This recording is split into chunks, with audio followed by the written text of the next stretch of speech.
Hi, everybody, and welcome to a walkthrough of the reopening document and decision tree that was published by the Denver's Early Childhood Council.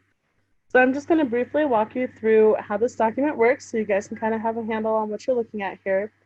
So this kind of helps you assess the decisions you'll need to make to decide whether or not to reopen your childcare sites. The first aspect to look at is it financially viable to reopen?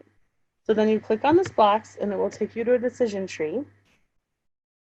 So in this tree, we can look at some of the financial aspects of deciding whether to reopen or not. The demand, how many children return. If there are enough children to open and there would be enough children to serve, then we move on to qualified staff. If there's not enough children, we move to the support families and staff. If there are enough qualified staff, do you have staff that are high risk? Are they comfortable returning to work? Those type of questions are something you need to look into. Calculating financial feasibility, which is looking at your revenue and expenses compared to each other to see if it is financially viable for you to open. And then also looking at external funding. Right now, we know that a lot of funders are providing payment coverage for the families that are not in attendance right now, but we don't know how long that will go on. So definitely just kind of paying attention to that and taking a look at that is very important. And if it does not make sense for you financially to open, you will go back to support families and staff. If you click on this star, it will take you to a document on how to best support families and staff.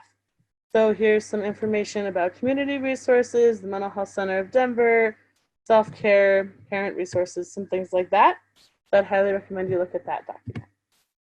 If you decide to stay closed, then you can also register your status with Colorado Shines by clicking on this diamond, and it will take you to that website to be able to do that.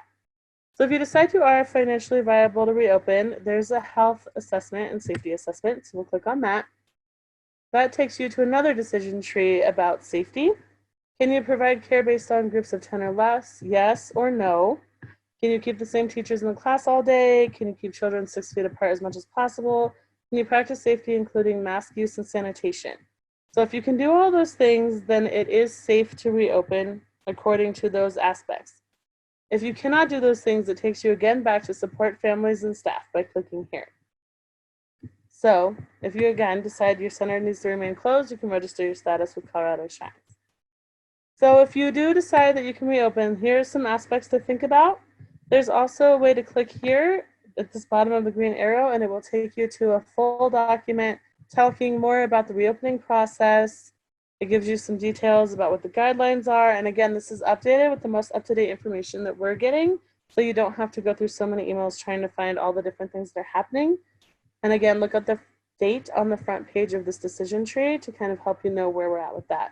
There's information here about liability, the procedures, medication, if there's an outbreak, all of those types of things are in here to kind of help guide you through some of the thinking for that. Then if we go back to we'll go back to the main page. So this has additional links and resources and a full set of detailed information. This blue cloud will take you to the full 12-page document that is behind all of these decisions in this decision tree. So here's just if you wanted to see everything that's in that decision tree but not be clicking through that, this is just the straight pages of all the things that you would need to know. So you can look at all of that, and it'll kind of show you all the different aspects without clicking through it. Calculating financial feasibility, all the licensing updates, funding updates, all of those kind of things. So that is how the decision tree works.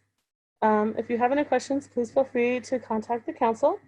And thank you for joining me.